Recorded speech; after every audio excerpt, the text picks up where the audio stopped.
So, where are we with the rollout of 5G? 5G is rolling out faster than any previous generation of mobile networks.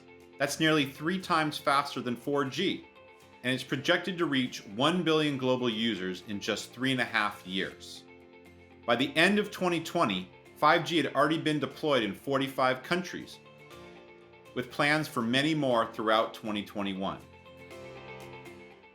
In fact, we saw that the COVID-19 pandemic accelerated this 5G rollout as governments, industries, and consumers all realized the essential role that high-speed connectivity plays in our lives. The smart home represents just one of 5G's most immediate consumer use cases as we work, learn, and entertain at home.